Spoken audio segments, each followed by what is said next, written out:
Hello, everyone. My name is Kamakshi. I'm 19 years old, and this summer I had the wonderful opportunity to work as a Google Summer of Code contributor with the Processing Foundation.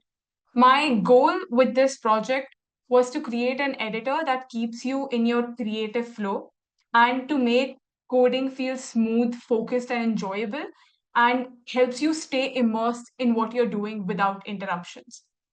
Here I have a very simple sketch that creates 2D noise with different parameters. Let's say I want to add more lines of code at the end, right here. But suddenly I forget the name of the variable.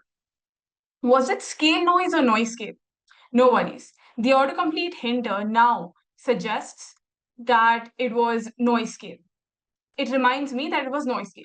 Previously, the hinter only suggested p5.js functions, but now it also suggests your own variables and functions, the ones that you defined in your code.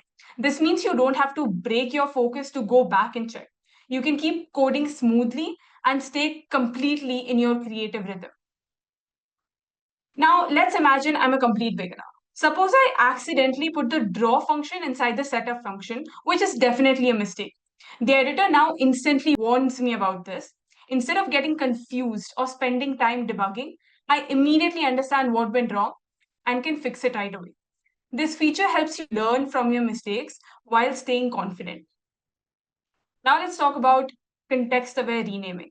Let's say I have a global variable called noise scale at line 8, and it's also used again here at line 30. And then inside the draw noise function, there's a local variable with the same name. Now, if I wanted to rename only the global variable, I can just press the F2 button, type the new name, and the editor automatically updates every relevant instance without touching the local one here, as you can see here. There's no need to manually scroll and check where that variable appears. It saves time and effort and lets you focus on your code logic and creativity instead. Another feature is jump to definition. So if I'm working lower down in the code and want to see where this variable was defined, I can simply control plus click on it and the editor immediately takes me to that line. Let's take a look at another example. Suppose you declare a p5.js class. Here I've used load XML. Naturally, when you try to access it using the variable that defines it, the editor should be able to suggest the methods that belong to that class. So here, as you can see, when I type my XML dot, the editor now suggests all the methods that are part of the P5 class.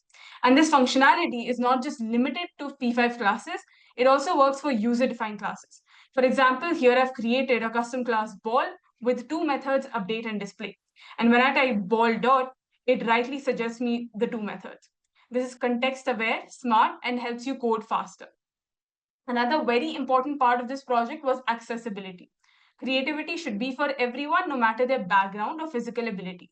So all of these new features are fully integrated with screen readers. This ensures that visually impaired users can have the same smooth, uninterrupted coding experience as everyone else. And this was it for my presentation. I'm really grateful to have had the chance to work on these features, and I look forward to continuing to contribute to the project in the future.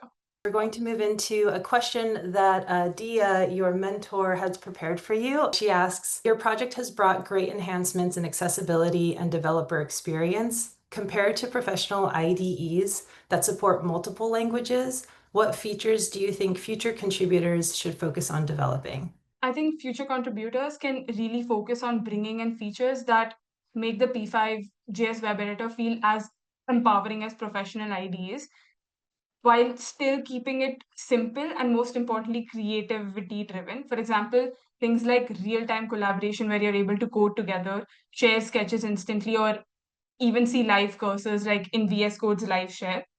And then there's always inline documentation and intelligent tooltips. So instead of switching tabs to look up a function, you can just hover on and see a quick description or example right then and there. That also sort of helps you stay in your flow. And finally, more personalization and accessibility options like, say, different themes, layouts, or adjustable font sizes um, can also help people. It can really make the editor their own and stay comfortable while creating. And then obviously there's always the possibility of integrating AI tools for code completion and make everything easier, but that's a very far-sighted feature.